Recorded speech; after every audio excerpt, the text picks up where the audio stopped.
Live for the next hour tonight, an exclusive new development in the hunt for the gunman who attacked a British family in the French Alps. The latest on day one of the April Jones murder trial.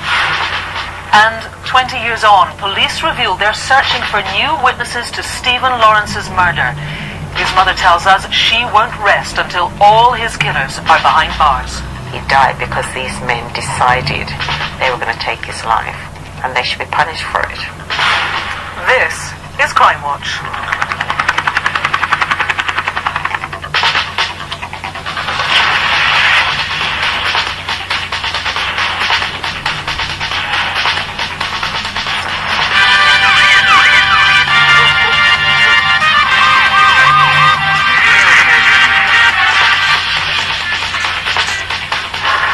Hello and welcome to Crime Watch, live with the latest crime news and appeals, including the hunt for the murderer of 86-year-old widow Una Crown in Cambridgeshire.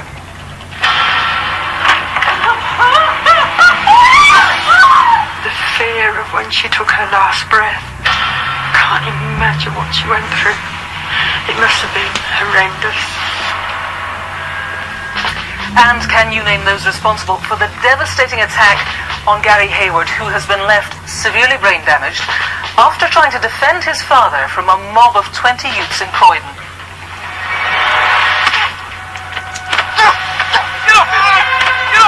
He didn't deserve that, not at all. I'll still have trouble believing it's happened. And former policeman Martin Bayfield is here again with more wanted faces and CCTV. Yes, and I must say we did brilliantly last month with your calls already helping police arrest 5 of those 8 faces. Let's see what you can do with this lot, which includes Royston Joseph Paris, a dangerous drug dealer. If you know where he is, call 999 and we can get him behind bars tonight. And I've some shocking CCTV to show you from across the UK, including this thug who robbed a disabled man of his pension and a mob who attacked a GP outside his surgery before running him over in his own car. And with another remarkable insight into how detectives solve cases, Matthew's here. Yes, tonight we have the full inside story of how police proved a violent, jealous ex-husband had murdered his former wife. Amazingly, the case was cracked in part thanks to the killer's own sat-nav system, which had tracked his route 900 miles across Europe. It was a revelation. Actually what we found was that this tiny little device had captured months of history. Who thought he got away with the perfect murder? But first, the latest on some of this month's biggest crime stories. And the process of selecting a jury has begun in the trial of the man accused of the murder and abduction of missing April Jones. The 5-year-old disappeared from near her home in mid-Wales in October last year. 47-year-old Mark Bridger denies abducting and murdering her, as well as intending to pervert the course of justice. Well, we can speak now to the BBC News correspondent Sian Lloyd, who is at Mold Crown Court. And just fill us in on what exactly has been happening today, Sian. Well, we saw the first stages in this jury selection process for a trial that's expected to last 6 weeks. The 12 who are chosen will then be sworn in. They're expected to visit locations in Machynlleth relevant to the case later this week. Now, the accused, Mark Bridger, who's 47 and from Machynlleth, was brought to court today. He denies murdering April and all the charges against him. April's parents, Coral and Paul Jones, were also here. April, who had cerebral palsy, disappeared while playing out on her bike near her home in Machynlleth on October the 1st last year, and her body has never been found. The actual search for April was indeed called off last week. Yes, called off just last week. It was taking 7 months in total. It was one of the largest of its kind in the UK's history. It involved members of the community and 16 specialist teams from police forces across the UK, combing an area of more than 23 square miles around the town. But April's body has never been found. She's still missing. Sean, thanks very much for the update. Now, police investigating the fatal shooting of a British family on holiday in the French Alps are tonight, for the first time, revealing new information about a vehicle they need to trace. Last autumn, the Al-Hili family from Claygate in Surrey were enjoying a holiday at the Solitaire du Lac campsite near Lake Annecy. But on the 5th of September, at around 3:40 p.m, having driven to the Martinet car park at the end of the winding Combe-d'Air road in nearby Chevaline, the family were brutally attacked. 50-year-old Saad, his wife Iqbal, his mother-in-law Suhala, and a French cyclist Sylvain Molière were all shot and fatally wounded. 7-year-old Zainab, the eldest daughter, survived despite being shot in the shoulder.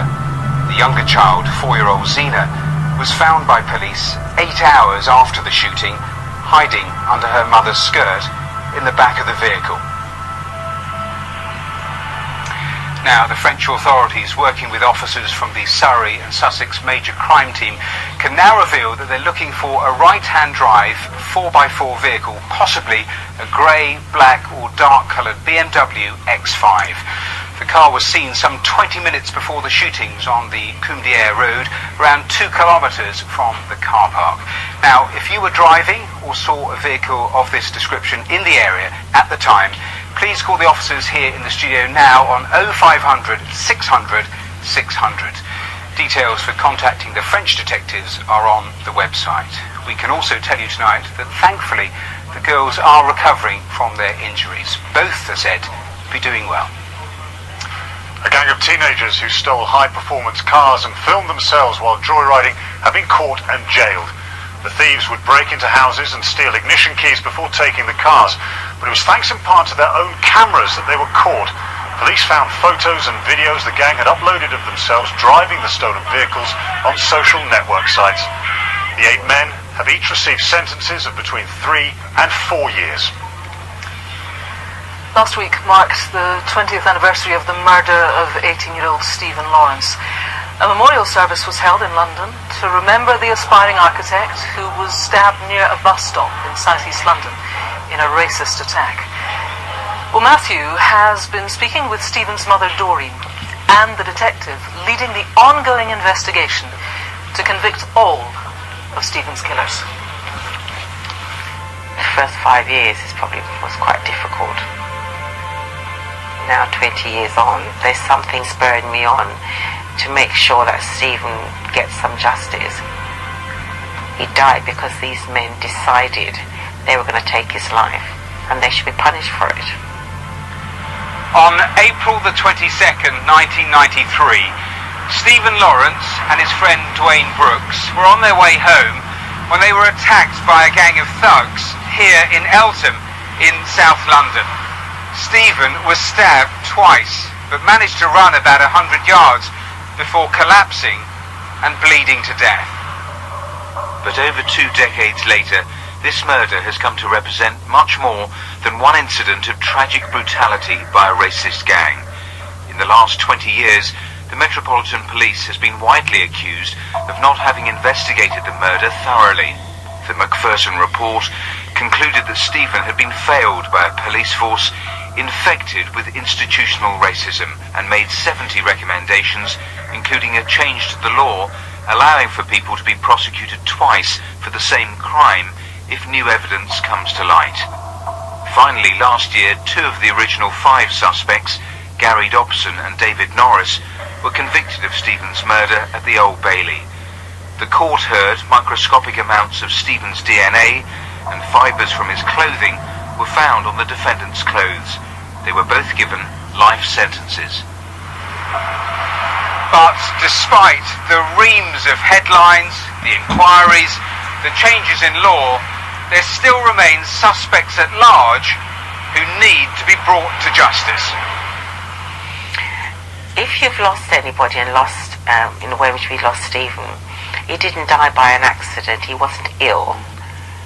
You know, he didn't go out in the car, didn't see him and knock him over. Somebody deliberately took his life. And that's what I want people to remember, is that this was done. People were vicious, and the racist element behind it. And why should he be denied his life because of the colour of his skin?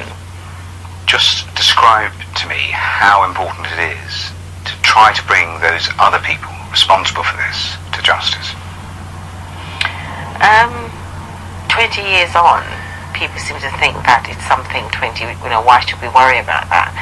But Stephen's life has meant so much, and he deserved to make sure all his killers are being caught.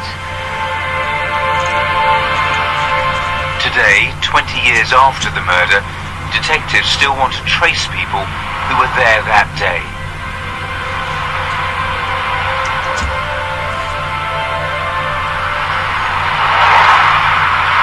So how can people help your current investigation? We know that two people got off the bus stop that's behind me, and we know that they walked towards the Coronet Cinema. We know that a male ran from Dixon Road and boarded a bus there. Anybody that was in this vicinity on the 22nd of April 1993, I would urge them to come forward and tell us their story. There's quite a lot of myths and rumours have grown up in Stephen's investigation. I can say he was not stabbed with his own knife. He was not stabbed because he was involved in any kind of criminal activity. He was stabbed because he was black. Last week, Stephen's friends and family, as well as senior police officers and politicians, attended a memorial to mark the 20th anniversary of his murder. He was somebody special for us, and we wanted to make sure that his death has not been in vain, and those who are responsible for his murder are locked up behind bars. Well, Detective Chief Inspector Clive Driscoll, who is leading the investigation and has been for the last 7 years, joins us now. As we know, it's an investigation which has been dogged throughout the decades by, failures in the force, to be frank, and also institutional racism, which we all know about. How can you reassure people watching that things have materially changed? Well, we're a different police force now than we were 20 years ago, and I think the Macpherson report was actually a wake-up call for the whole of British policing. But we're here today, and we'd like to build on the convictions we obtained in 2012. We know that 4 more people attacked Stephen. We'd like the opportunity of putting the other suspects before a court. 20 years on, are you still receiving information? Yeah, even within the last few days we've received information which gives us quite a clear indication of what actually happened on that night. And what I would say to people is, if you were there, if you have information, please come forward and tell us your story, because we don't know all that went on, and we do appreciate how difficult it may have been in 1993 to actually talk to the police and give us information. But I would say things have changed, and we'd like to hear from you now. You want to tell people watching tonight that there are specific individuals that you need to trace. Just give us some information on that. That's absolutely correct. What we know is that 2 white males got off of a bus and they actually walked towards Wellhall Roundabout or the Coronet Cinema. And I believe they would have seen the gang, or they would have actually even witnessed the attack. But at exactly the same time, a white male run from the Wellhall Roundabout, and he would have effectively run right the way through the attack scene. And he boarded a bus at the very bus stop that we've just seen on the film. Our witnesses tell us that there was another male, and we have an artist's impression of this male. He was in the vicinity of Wellhall Roundabout, and he wore a very distinctive green either jumper or jacket which had a V on the back or a chevron, and we'd like to trace him and speak to him. And Clive, what about people who around this time were in the wider area? Important too, I guess. Yes, we know that the gang that attacked Stephen come from the North East Footway and attacked him at Dixon Road. What we don't know is where the gang were just prior to the attack and what route they took to get there. That would be very useful to our information to know that. Our investigation, my apologies. Clive, thanks very much for talking to us tonight. It is, of course, a long time ago, but there is no doubt that you would remember seeing something if you were there that night. If you did, you can do the right thing. You can still help. Call now. The studio number is 0500 600 600. And of course, if you've been a victim of crime, you can call the victim support line. They're on 0845 30 30 900. Now, in January, 86-year-old widow Una Crown was brutally murdered in her home in Wisbech in Cambridgeshire. She was repeatedly stabbed, including once through the heart, and her body was then set on fire in an attempt to destroy evidence. Well, Una's killer is out there somewhere, and we need your help to catch him tonight. The fear of when she took her last breath. How much did she feel? With her age and being a small lady, she could not have put up much of a fight. I can't imagine what she went through. I really can't. It must have been horrendous. This bungalow in Wisbech was Una Crown's dream home. It's where she'd lived with her husband Ron for 40 years before his death in 2009. It's where Una planned to spend her remaining years. Una and Ron were married in 1948. They ran a village post office together, not far from Wisbech. Auntie used to cycle round and deliver all the telegrams as they did in those days. Yeah, they had a very happy life, I have to say. She really did enjoy life, as she did, well, right up to the end. On Friday, January the 11th, Una Crown went shopping with her niece Judy and her husband John. This CCTV footage shows Una going into Tesco's that morning. The shopping trip was something they did every week. She was always ready on Friday mornings. She'd have her coat on ready and she used to say, "Do you know you're the first person I've seen this week?" It was like an outing. She knew, I think, that she would see people. It was company to her. 37.20 then, please. Could I have £40 cash back? Yep. And 20. Una would usually take out a small amount of cash to last her for the week. These pictures of Una leaving the shop are the last images of her alive. That's the last one. John and Judy dropped her back home. They'd made plans for Una to go to their house for Sunday lunch, as she did most weekends. But Una wouldn't make it. It's not known exactly what Una did the following day, a Saturday. It was cold and wet, and it's likely that she stayed indoors. She had marked up her TV guide with an evening watching television. Police know that at 5 p.m, Una spoke to her next-door neighbour on the phone. Yeah, I watched it last week. I really enjoyed it. Yeah. It's on in a minute, actually. Detectives can't be sure if Una got to watch her programmes. The phone call was the last time any of her friends spoke to her.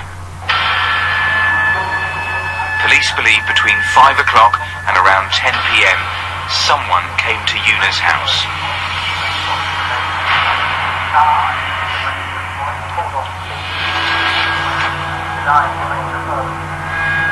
Family say it's unlikely she would open the door to someone she didn't know.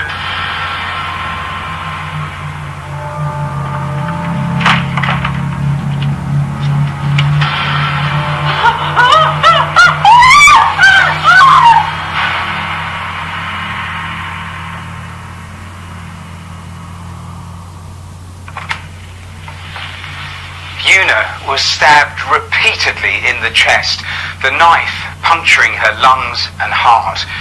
She had injuries to her throat and to her right hand, which police say shows she tried to defend herself.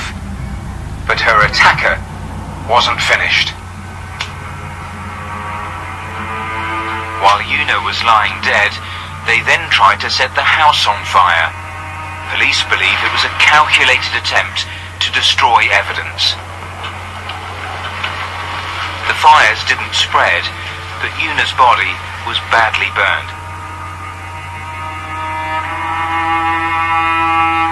The next morning, John came to pick her up for Sunday lunch. Auntie! I opened the front door. When I pushed it open, there was Una laying face down on the floor.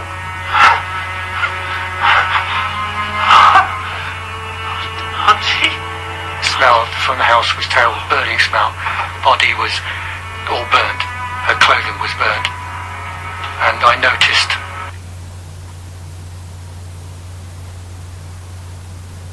as well there was blood on the carpet.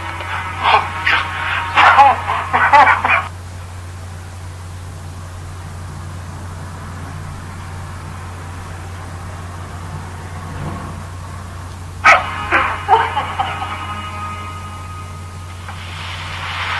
The house wasn't ransacked. Police can't be sure if anything was taken, but the £40 cash back from her shopping trip is unaccounted for.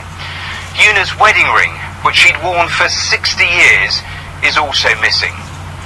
The level of violence used against Una was extreme. Whoever killed her is clearly very dangerous and needs to be caught. Fast. It absolutely haunts me. I can't imagine why anyone would want to do it. A puff of wind would blow Auntie over. She was so tiny. She wouldn't have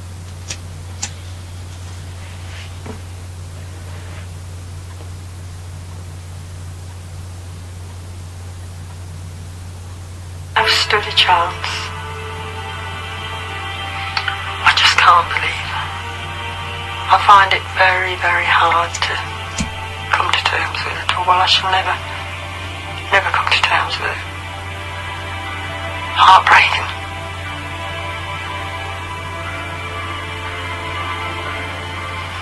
It is. It's heartbreaking. Detective Inspector David Grierson is leading this murder.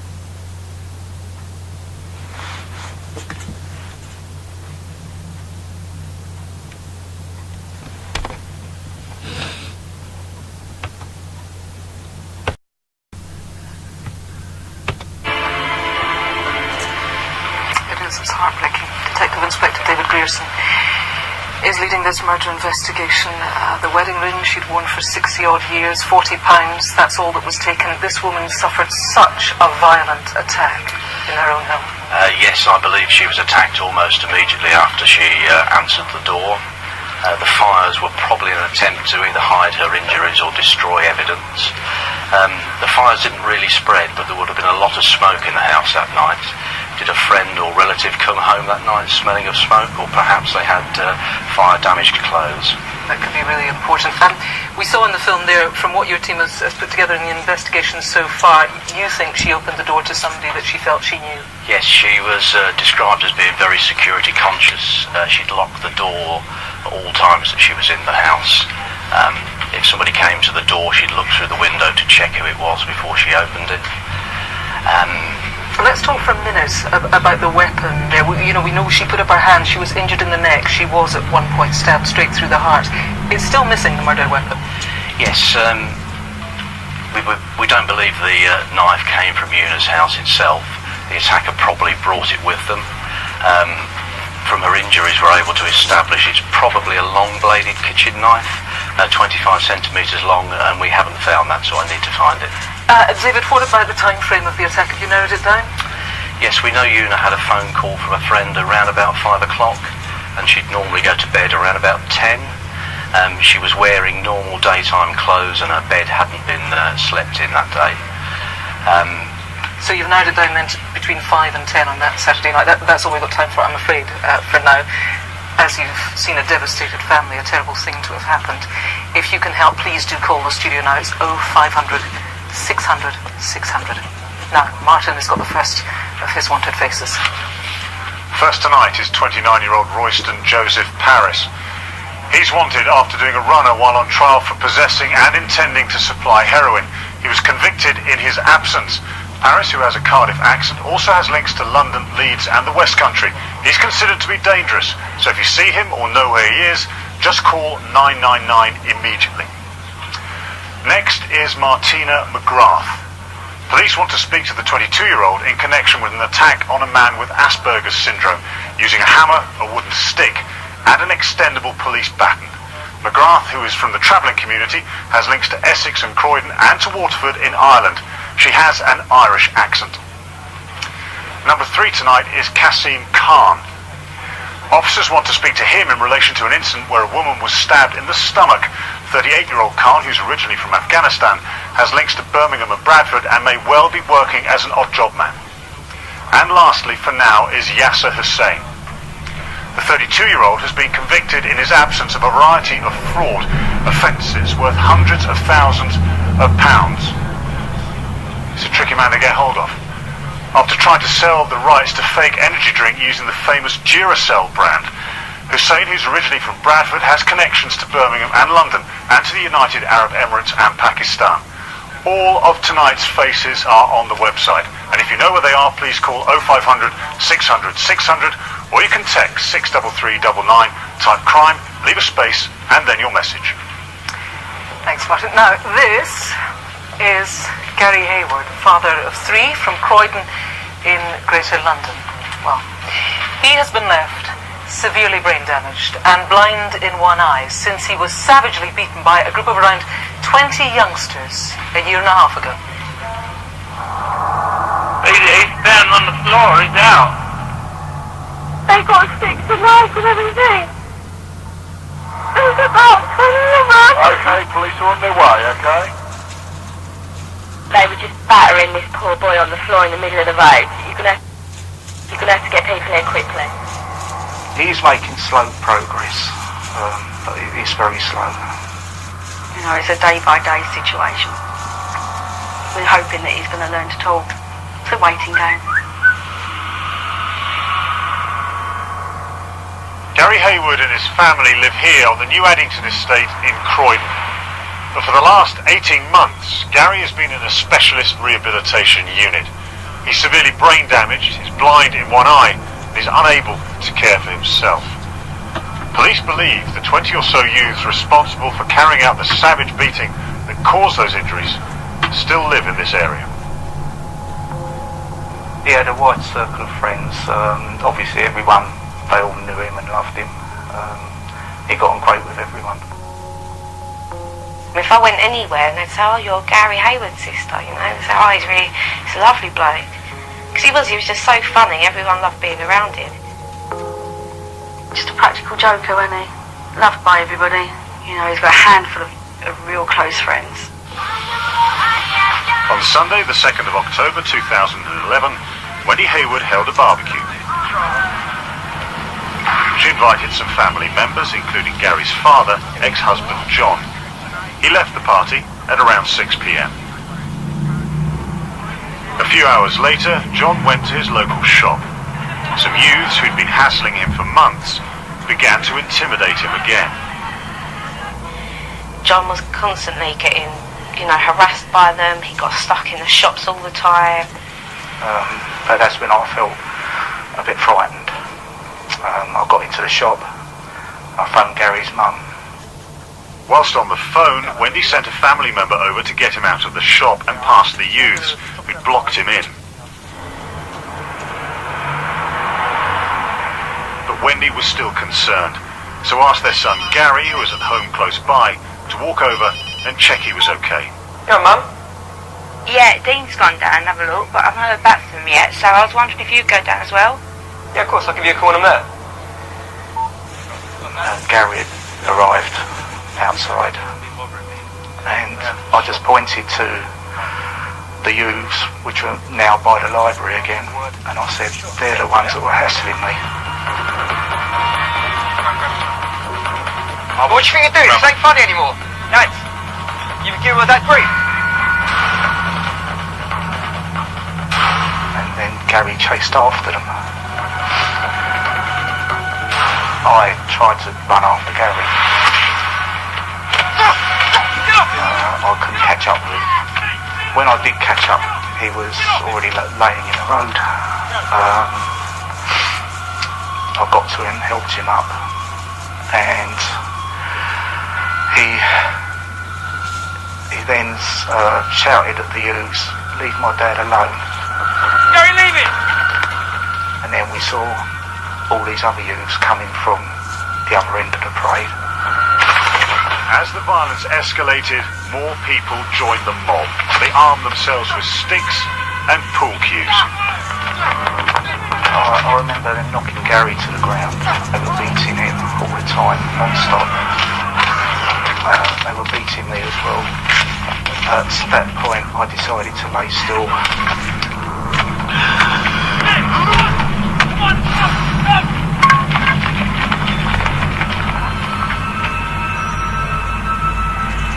John pretended to be unconscious and escaped with cuts and bruises. Gary, however, fared far, far worse. I was covered from head to foot in blood.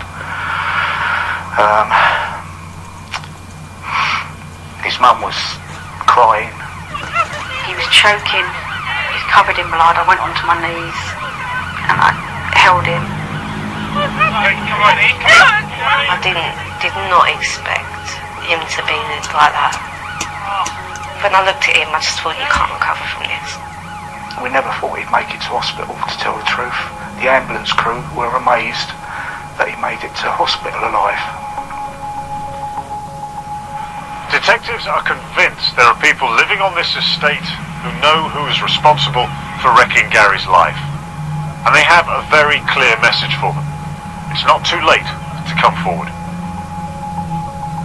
Who wants people like that walking around the street free? You know, if you should be able to walk around the street safely, and you know, whoever does speak up, they're a hero in my book.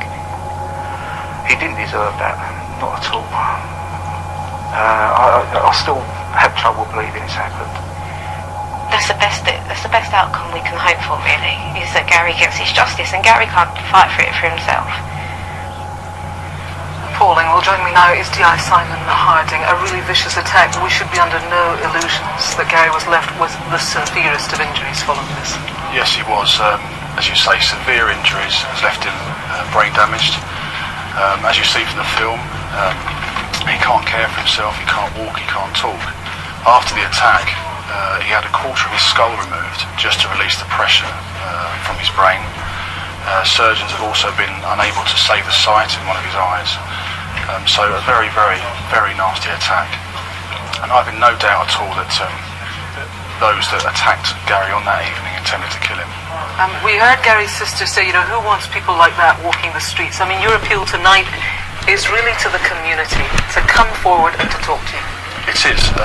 Where the attack happened in Central Parade, where the leisure centre is, it's a very, very busy area in New Addington.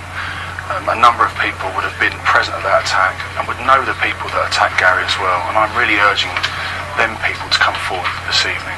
Nassan, you're looking for a camera as well. Tell me more about that. Yes, Gary's father, John, actually took photographs of some of the youths that were verbally abusing before the main attack. That camera was stolen during the last attack on Gary. So we want to know where that camera is now because it holds vital information for us. And can you give us a little bit of information about the camera, the type of model it is and the colour of it? Yes, it's a silver Fuji camera, 12 megapixel. I think it's up on the screen. Yeah, people saw it. There it is, just a moment ago. And we should also tell people there's a large reward here. There's a substantial reward, £20,000, and that's for information into the arrest, charge and successful prosecution of the person or persons who attacked Gary. So I'm urging everyone to come forward and really support Wendy and John and the rest of their family and help Gary. Okay, Simon, thanks very much for now. As you saw there, this is a really shocking case. There are doubtless people watching tonight who know who did it. Please do call us now. It's the right thing to do. The usual number, 0500 600 600, or if you prefer, you can speak anonymously to Crime Stoppers. Their number, 0800 555 111. Okay, time now for some CCTV with Martin. And we start with that sickening attack on a frail pensioner in Bristol, which happened in February. Inside a cost-cutter store on Avonvale Road in the city on a Sunday morning. A man in a hat wearing a distinctive black top, turquoise hoodie and scarf walks in and has a look around. After a few minutes, he leaves without buying anything. A few moments later, a pensioner who has to use a trolley to help him walk comes into the shop and is followed by the man in the hat. While inside, the elderly man collects his pension for the month, as well as buying a newspaper. As he pays, the man in the hat loiters outside the shop, seemingly waiting for the pensioner to leave, covering his face with his scarf and hoodie as he does. The older man then makes his way home, followed by the man in the hat, whom he unwittingly lets through the flat security gates. The younger man hangs around the building's entrance while the pensioner lets himself in, and is again able to sneak in while the door is open. Once inside the building, the pair get into the lift. The man in the hat, whose scarf is now pulled across his face, demands money from the terrified old man. When the doors open, the attacker blocks the victim's path and then assaults him, throwing him around the inside of the lift before grabbing his wallet and fleeing down the stairs. It was a despicable attack on a frail old man. Name this coward tonight. It's approaching 6 p.m. on a Friday evening last October inside a mobile phone shop in Croydon in South London. 4 masked men forced their way into the shop and start attacking the terrified staff. They herd frightened customers into a corner of the store before forcing one of the shop assistants to open the stock room.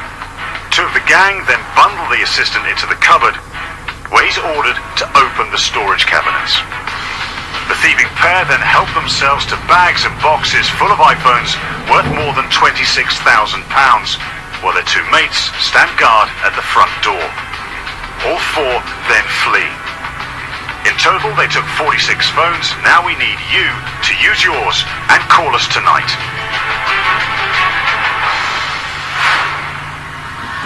A man waits outside a complimentary therapy centre in Northwood in Middlesex just after 5:30 on a Sunday evening last September. The therapist arrives and the man explains to her that he's early for his 6 p.m. appointment. She opens the door and he follows her in. As soon as they're inside, he pulls out a knife and holds it to the woman's throat, demanding money. The attacker, who towers over his terrified victim, threatens to kill her as he wields the knife in her face. She explains there's no money, and the knife man eventually leaves empty-handed. A terrifying ordeal. Name the man responsible.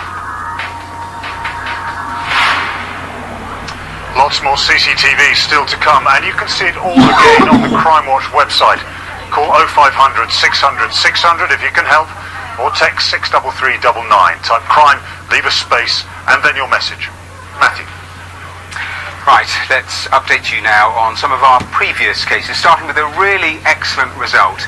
Earlier this year, we showed you this CCTV of a man who indecently touched 2 young girls while they were inside a shop in Swansea last July.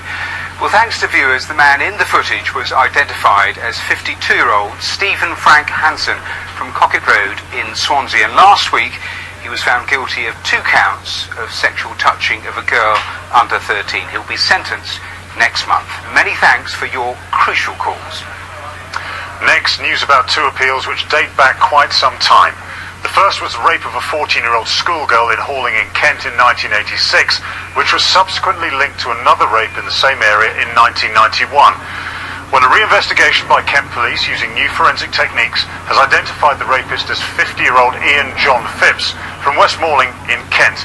Earlier this month he pleaded guilty to both attacks and has been sentenced to 15 years in prison. The victim from the first attack, Victoria Bacon, has waived her right to anonymity to describe what it was like to get justice after 27 years. I feel elated, I feel ecstatic, emotional. I don't feel so angry, so bitter anymore. I've been so angry and I've been so bitter for so long. It's destroyed my family for many years, you know. But now, seeing him, I think to myself what a pathetic little man he is. But, yeah, I just feel great, really great. Now, last year we showed you this CCTV of a gang breaking into a designer clothes shop in Lichfield in Staffordshire. Well, thanks to your calls, the man in the hoodie was identified as 25-year-old Thomas Wheeler from Pleck in Walsall. At the end of last month, he was sentenced to 12 months after admitting the offence. Finally, you may remember the murder of 16-year-old Elaine Doyle, which we featured as a cold case 2 years ago. Elaine was killed as she walked home from a night out with friends in the small Scottish town of Greenock in June 1986. Well, last month, the 48-year-old man from the town was charged with Elaine's murder. We will, of course, let you know how that case progresses. Right, still to come tonight, Matthew reveals how ingenious detective work helped catch the man who thought he got away with killing his ex-wife, Vitalia Baliatavicia. I could see that the person matched Vitalia's description. She was being forcibly dragged off the street, clearly against her will. I had a very bad feeling that something really significantly bad had happened to Vitalia. But right now, Martin has some more wanted faces. Yes, starting with Mark Gormley. Detectives want to speak to the 34-year-old in connection with a series of sexual assaults against children. Gormley has links to Bristol, Suffolk and Kent, though he may have travelled to mainland Europe. This photo was taken in 2008, so he may look different now. Next is Ahmed Kassim. He's wanted for recall to prison after breaching the terms of his licence. Kassim, who's 22, was serving a sentence for robbery, and police think that he's dramatically changed his appearance since this main image was taken. This CCTV from a London bus shows him as he looks now. Kassim has links across London, particularly Islington and Westminster. He's considered dangerous, so if you see him, don't approach, just call 999. Number 7 tonight is Peter Wiltshire. He was due to stand trial in connection with the rape and indecent assault, but failed to turn up at court. Wiltshire, who is 71 and uses a walking stick, has links to Bath and Cornwall, although police think he may have travelled abroad, most likely to France. And finally for tonight is Andrew O'Donnell, but he also uses the surnames Morrison and Lawson. Police are looking for the 33-year-old in connection with an alleged large-scale conspiracy to supply cannabis. O'Donnell has links to Gloucestershire, Worcestershire, Dorset and Spain. Call and text on the usual numbers if you recognise any of tonight's faces. And of course, they're all online. Now, time to get the very latest what's coming in on the phones. It's pretty busy at the moment. Clive Driscoll is in charge of the Stephen Lawrence investigation. Clive, if I can interrupt you for just a second, I know you've had some very promising calls. Take me through it. Yeah, no, most certainly. We've had several calls come in, one of which I'm very, very pleased about. It actually does move us forward with potential suspects, which is very encouraging. I think also there's a possible motive that's come in, which is, once again, it all adds to the information that we have, and we can revisit everything to make sure that we're getting a clear picture. So far it has been very encouraging. And all of that, I know, is new after 20 years. Tell me a little about the jacket and the witnesses around the bus stop that you were appealing for. Yeah, certainly the jacket, the man with the chevron or the V-shaped jacket, that is someone who would have been at the scene. That was someone who was at Wellhall roundabout at the time that Stephen was attacked. Now, if we can identify that male, and if in fact we can then speak to that male, I believe that he would have information which would be significant. So that is a piece of information or an appeal part that I would really like to progress. If we can identify him, it would be fantastic. Clive, I can see the phones are ringing again. I'll let you take that call. Thanks very much. Good luck. Martin. Time now for more CCTV, starting with an unbelievable attack on a doctor in Liverpool. 5 hooded men approached the entrance to a GP's surgery in Liverpool on a Wednesday evening in January. They surround a doctor as he's locking up for the night and begin to punch and kick him. One of them even slashes him across the face with a knife. They steal the victim's keys and his gold Rolex watch. One of them then unlocks his Audi TT, which is parked down the street. The rest of the gang seem to wander off, but seconds later they're back, aggressively forcing the doctor into the busy road. The 5 attackers then squeeze into the doctor's Audi, and despite the victim standing in front of it, they drive off, hitting him. He's carried down the road, but luckily he wasn't seriously hurt. They may be hooded, but someone out there knows who they are. Tell us tonight. Inside the Shanachie pub in Wealdstone in Harrow during the early hours of a Saturday morning in February. The pub is full of people attending a birthday party. But check out the guy wearing the cap standing by the fruit machine. He may look in a celebratory mood at this point, but soon after he started arguing with other partygoers. An hour later we see him again, and he's not so happy. Cameras outside the pub capture him walking off, but he's back a few minutes later. He immediately heads for a group standing outside the pub, which includes the people he had previously been arguing with. A scuffle breaks out and spills onto the road, where the man in the baseball cap suddenly pulls out a hammer, which police think he collected when he walked off. He then smashes it down on a man's head. The impact, which immediately knocked the victim unconscious, fractured his skull. The attacker then walks off. The blow from the hammer could have been fatal. We need you to name this violent thug tonight. A high-class jeweller's shop in Rochester in Kent on a Saturday afternoon last month. A man in a navy hoodie walks into the shop and asks to see a lady's Omega watch worth £6,000. It's expensive, so he takes his time, examining it for a good few minutes, checking its condition, asking about the warranty, and whether it comes with the original box. He even borrows the jeweller's eyeglass to take a better look. Finally, he seems ready to make a decision, to leg it out of the shop with the watch. Time's up for this thief. Who is he? All tonight's CCTV is online, and if you recognise anyone, please call and text the numbers on screen. Now to the murder of young mum Vitalia Baliatavician. The 28-year-old Lithuanian moved to Peterborough 3 years ago to start a new life with her son. Matthew takes up the story of how this unprecedented case relied on the damning secrets contained within a little sat-nav box, just like this one.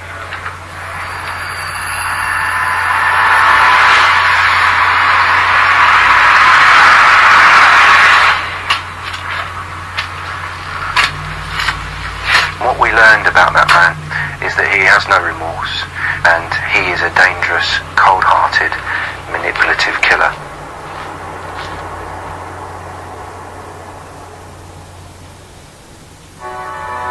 The 8-year-old Vitalia Baliatavician moved from her native Lithuania to Peterborough in 2010. Working all the hours she could to provide for her 9-year-old son, she was described as a caring mum who got on with everyone she met.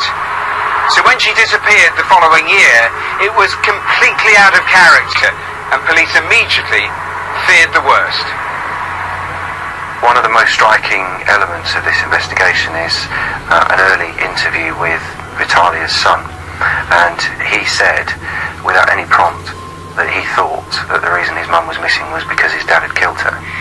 I've heard him say it, that he's gonna kill my mum and leave me in a children's home. Ex-husband Romantas Baliatavicius subjected Vitalia to a life of violence and fear. Despite the fact they'd divorced, he followed her to Peterborough. He simply couldn't let go. In February 2011, Romantas was arrested and bailed after assaulting Vitalia. But before more could be done, he jumped bail and fled to Lithuania. Meanwhile, Vitalia tried to make a fresh start. 6 months later, she left her house for work as normal. But she never arrived. A day after she was reported missing, police phoned Romantas to see if he knew of Vitalia's whereabouts. We were getting a foreign ringtone from that telephone call, but when we did manage to speak to him, he was adamant that he hadn't been to the UK since February. But as they investigated further, they discovered he had travelled to the country the day before she vanished. We were able to show that his mobile phone had received a welcome to the UK text message, and it was indicative of him being in the area of Dover. So they checked the documents of all those travelling on ferries to Dover at that time. Romantas didn't appear on the passenger manifest, but Rimas Venclovas did, and when we examined further that individual, what we found was somebody who looked very much like Romantas. When we explored vehicle details, what we found was a Lithuanian registered green Mercedes Vito van with a very distinctive number plate ANU 666. That vehicle was associated to Rimas Venclovas. Also, CCTV on Vitalia's route to work revealed something alarming. I could see that the person matched Vitalia's description.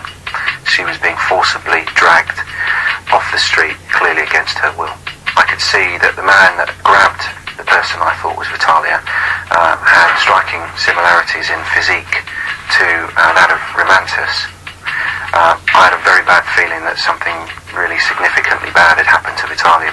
Officers later found more CCTV showing Venclovas' van driving away from Thistlemore Road 58 minutes after Vitalia vanished. He'd lied about being in the UK. His mobile phone was here. He'd changed his name, and he'd come into the UK in a vehicle that we knew nothing about. And on that basis, I formed the opinion that actually in the absence of Vitalia's body, he was responsible for her murder. Venclovas was arrested in Lithuania, and a month later he was extradited to the UK. His van was seized, but no forensic evidence was found. But among Venclovas's belongings was an item that would become the key to unlocking the whole investigation. Officers found one of these, an ordinary sat-nav, and the closer they looked at it, the more clues it revealed. Venclovas had typed in locations around Peterborough on the sat-nav, marking them as good and maybe in Lithuanian. That got me quite excited about the fact that maybe it'd been used in some sort of pre-planned operation before Vitalia went missing, and perhaps they were even sites that her body might be deposited at. While they waited for further analysis from the sat-nav, police searched the sites around Peterborough that Venclovas had pinpointed, hoping it would lead them to Vitalia's body. But she was nowhere to be found. By now, Venclovas was back in the UK, charged with kidnap and murder. As his trial loomed, detectives got the key evidence they needed. The full data from the sat-nav was back. It was a revelation.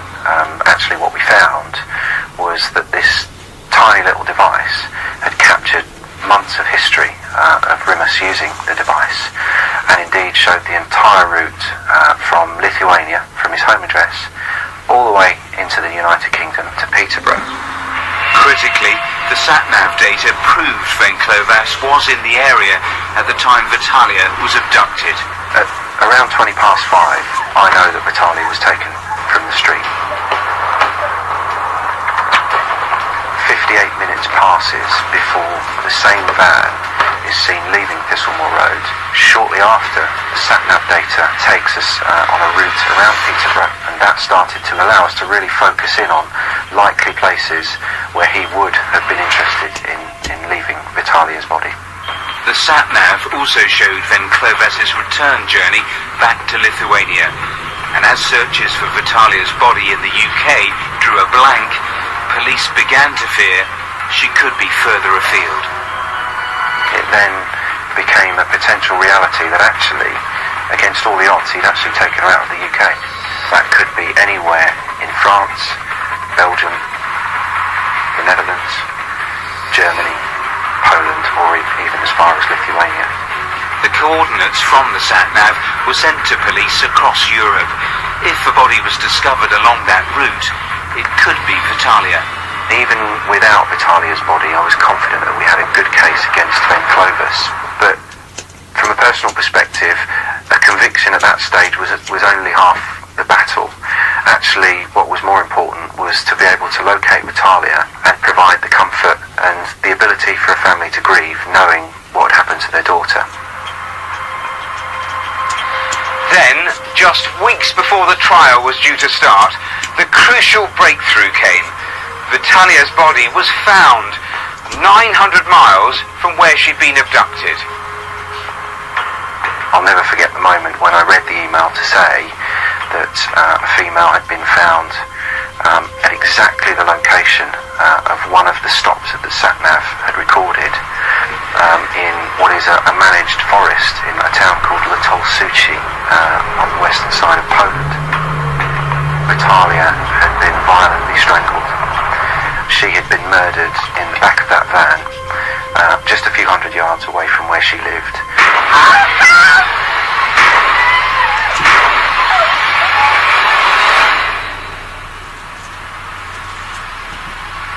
You look then at the sheer cold-heartedness of a man who is prepared to drive her hundreds of miles across 5 or 6 countries and leave her buried in the middle of a forest in Poland.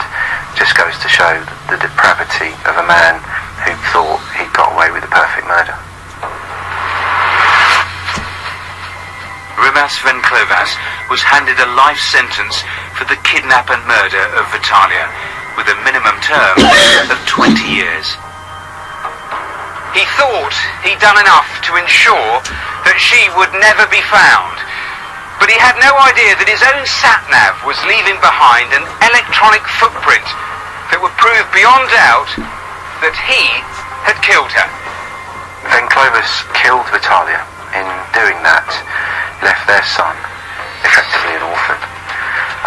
And he is a dangerous, cold-hearted, manipulative killer.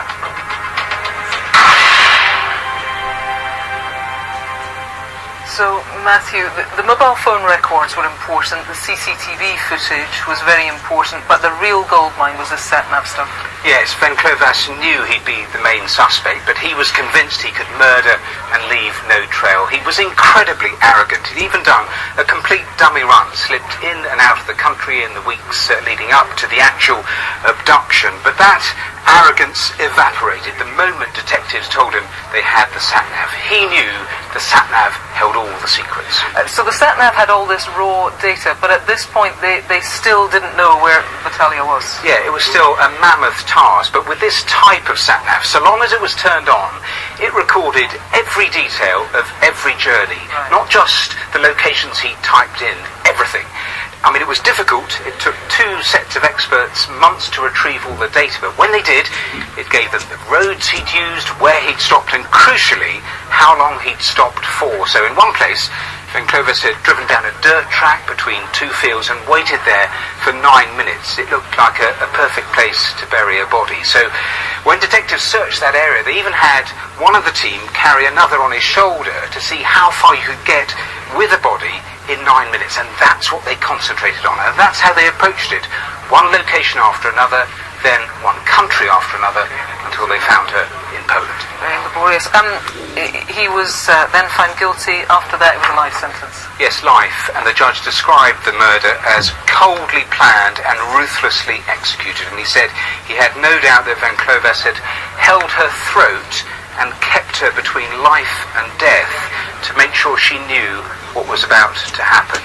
It's worth just saying that Venclovas is planning an appeal on the basis that prosecutors cannot be certain in which country Vitalia was actually killed in. I mean, we saw in the film, the police are convinced she was killed in those 58 minutes in that van on that street in Peterborough. So it's an appeal we'll keep an eye on. That's for sure, Matthew. Thanks very much. Now it's time for a last quick update on what's come in on the phones. Here's Martin. Well, we start with that vicious attack on Gary Hayward in New Addington in Croydon. We got some really promising calls coming through on this. Lots of potential names for people involved in that vile mob, including one name which has cropped up several times. Please keep those calls coming in. Wanted face number 2, Martina McGrath. Lots of calls on this, several of which have put her in the same location over the last 6 months, including 2 calls which have come in saying they've seen her very recently. And Yasser is saying wanted face number 4. A number of calls about him tonight, all very promising information, including a possible location. Right, that's everything for now. Remember, all of tonight's reconstructions, the CCTV and the wanted faces, all on the website. It's bbc.co.uk/crimewatch. You can also stay up to date with how cases progress via Twitter. Follow @BBC Crime Watch. The phone lines, well, they'll stay open until midnight tomorrow. We're going to be back again tonight, of course, 10:35 p.m. after the news, with the very latest on what's been coming in on the phones. The viewers in Northern Ireland are going to have to wait until 11:35 tonight. From everyone here, thanks for your calls.